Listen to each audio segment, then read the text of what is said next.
আচ্ছা, আপনি কি সংবিধান সংস্কার চান? তাহলে এই ভিডিওটি আপনার জন্য। একটু ধৈর্য ধরে ভিডিওটি শেষ পর্যন্ত দেখুন। 1971 সালে স্বাধীনতার পর 1972 সালে আমাদের এই বাংলাদেশের সংবিধান রচনা করা হয়, যার মূল ভিত্তি ছিল পশ্চিমাদের তৈরি করা গণতন্ত্র। এই সংবিধানের 4টি মূলনীতি হচ্ছে গণতন্ত্র, সমাজতন্ত্র, ধর্মনিরপেক্ষতা ও জাতীয়তাবাদ। এই যে ধর্মনিরপেক্ষতা, এর মানে কি?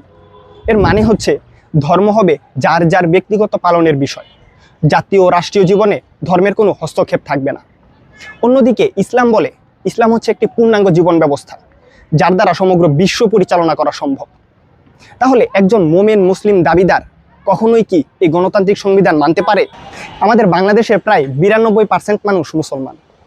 এই অধিকাংশ মানুষ মুসলিম হওয়ার কারণে অনেকেরই দাবি ছিল আমাদের সংবিধানের শুরুতে যেন বিসমিল্লাহ সংযোজন করা হয়। কিন্তু একটি গণতান্ত্রিক সংবিধান যেখানে মূলনীতি হচ্ছে ধর্মনিরপেক্ষতা, সেখানে কিভাবে একটি নির্দিষ্ট ধর্মকে হাইলাইট করা যায়? এটা নিয়ে সেকুলারদের সাথে আমাদের ধর্মীয় নেতাদের অনেক তর্ক বিতর্ক হয়। বহুবার মানুষ এগুলো নিয়ে মিটিং, মিছিল, হরতাল করেছে। কিন্তু 1972 সালের সংবিধানে এই বিসমিল্লাহ সংযোজন হয়নি। তারপর জিয়াউর রহমানের আমলে 1977 সালে তিনি সংবিধানে বিসমিল্লাহ সংযুক্ত করে অনেক জনপ্রিয়তা অর্জন করেন। কিন্তু সেকুলাররা আবারও বিতর্ক সৃষ্টি করে যে ধর্মনিরপেক্ষ সংবিধানে কিভাবে বিসমিল্লাহ সংযুক্ত হতে পারে। আজও এই বিতর্ক চলছে।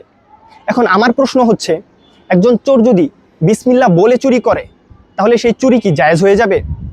একজন লোক যদি বিসমিল্লাহ বলে মদ পান করে, তাহলে সেটা কি হালাল হয়ে যাবে? হবে না।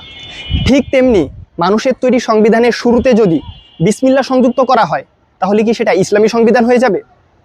সংবিধানের শুরুতে যদি বিসমিল্লাহ সংযুক্ত করা হয়, তাহলে কি আল্লাহর বিধান প্রতিষ্ঠা হয়ে গেল? মুসলমানদের সমাজ, রাষ্ট্র চলবে আল্লাহর দেওয়া বিধান দ্বারা, আল্লাহর দেওয়া সংবিধান দ্বারা।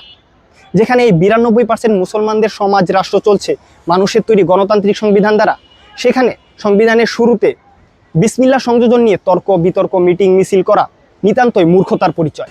আমাদের উচিত মানুষের তৈরি এই সংবিধানের শুরুতে বিসমিল্লাহ সংযোজন নিয়ে তর্ক বিতর্ক না করে এই মানুষের তৈরি সংবিধান সম্পূর্ণভাবে বাদ দিয়ে আল্লাহর দেওয়া সংবিধান, এই কোরআনকে জাতীয় রাষ্ট্রীয় জীবনে প্রতিষ্ঠার জন্য কথা বলা, আওয়াজ তোলা। এখন পর্যন্ত এই সংবিধান 17 বার সংস্কার করা হয়েছে, কিন্তু আজ পর্যন্ত আমরা শান্তি পাইনি। আমার কথা হচ্ছে, মানুষের তৈরি কোনো সংবিধানই আমাদেরকে শান্তি দিতে পারবে না। একে যতই সংস্কার, পরিমার্জন, সংযোজন, বিয়োজন করা হোক না কেন, কোনো লাভ হবে না। আর মানুষের তৈরি সংবিধানে যতই বিসমিল্লাহ, আল্লাহু আকবার, সাদাকাল্লাহুল আজিম যুক্ত করেন না কেন, সেটা আল্লাহর সংবিধান হয়ে যাবে না, এবং সেটা দিয়ে মানব সমাজের সংকট সমাধানও সম্ভব নয়। তাই এসব অযৌক্তিক, অহেতুক পরিবর্তন করে কোনো লাভ হবে না। শান্তি পেতে হলে এই ব্রিটিশ খ্রিস্টানদের দিয়ে যাওয়া মানুষের তৈরি করা সংবিধানকে পরিত্যাগ করে আল্লাহর দেওয়া সংবিধান, এই কোরআনকে পুনঃপ্রতিষ্ঠা করতে হবে।